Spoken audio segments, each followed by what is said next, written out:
et nous combattrons dans tout l'espace de l'AES pour libérer nos terres et pouvoir nous épanouir. Ils ont passé le temps à nous faire comprendre qu'on est pauvre. Chaque année, vous voyez les bilans. Soit le Niger est avant-dernier, le Burkina est quatrième. C'est ce qui se passe. Et ça les plaît de classer les pays les plus riches jusqu'aux pays les plus pauvres. Et c'est nous les pays les plus pauvres, les pays sahéliens. Nous, on se fait la bagarre sur la queue. Ok. On a pris nos responsabilités, on vous dit, quittez chez nous, on va s'organiser et se développer. Là aussi, vous dites que vous ne partez pas. Je ne peux pas comprendre. Si on est pauvre, on n'a rien. Mais partez, laissez-nous, on va travailler. Pourquoi vous ne partez pas? Ah, ce n'est pas clair alors. C'est qu'il y a quelque chose en bas. Il y a anguille sous roche. Depuis 1968, prenons le cas du Niger, ils exploitent l'uranium. Mais le Niger n'a pas d'électricité. Mais Paris, ville lumière.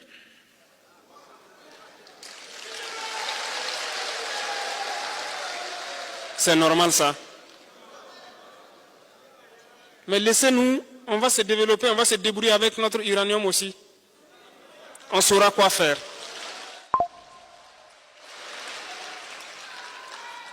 Depuis des années, chez nous au Burkina, ils exploitent l'or partout. Vous n'avez même pas de bonne route pour accéder au site d'or. Pourquoi?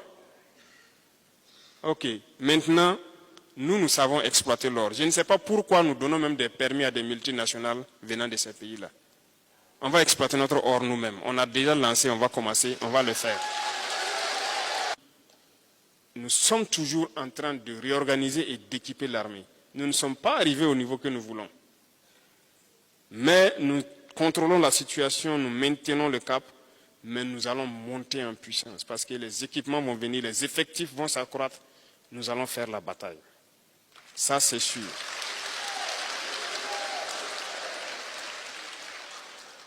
On peut souffrir, mais il nous faut de la patience. C'est tout. Parce que la situation s'est tellement dégradée durant plusieurs années, il faut aller avec force pour que ça ne puisse pas revenir après. Lorsqu'on la résout, c'est une bonne fois pour toutes. Nous sommes en train de réunir tout ce qu'il faut pour pouvoir ouvrir les différents axes qui lient les États de l'AES. Et eux, ils luttent pour que ces axes ne puissent pas s'ouvrir. Parce que l'AES, c'est un cauchemar pour eux, ça ne doit pas avoir lieu. On ne doit pas s'intégrer, mais nous allons les vaincre.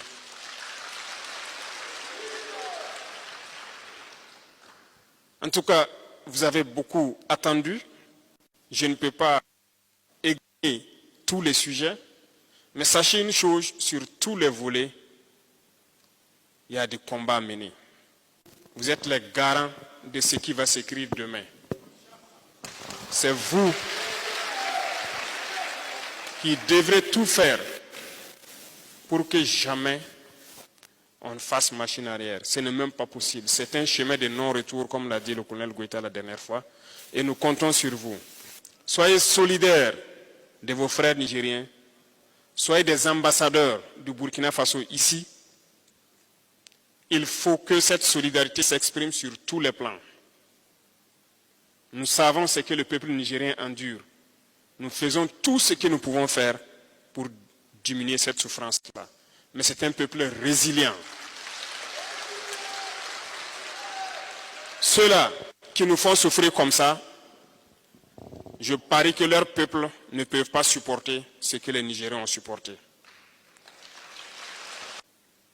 Tenez bon, soyez solidaires et quant à nous, nous ne ménagerons aucun effort pour faire en sorte que les aspirations légitimes de nos peuples soient donc assouvies. C'est pour ça que nous sommes là. Tenez bon encore et passez le message donc à toute la diaspora pour tenir bon et rester debout. Le Burkina Faso, c'est ça aussi.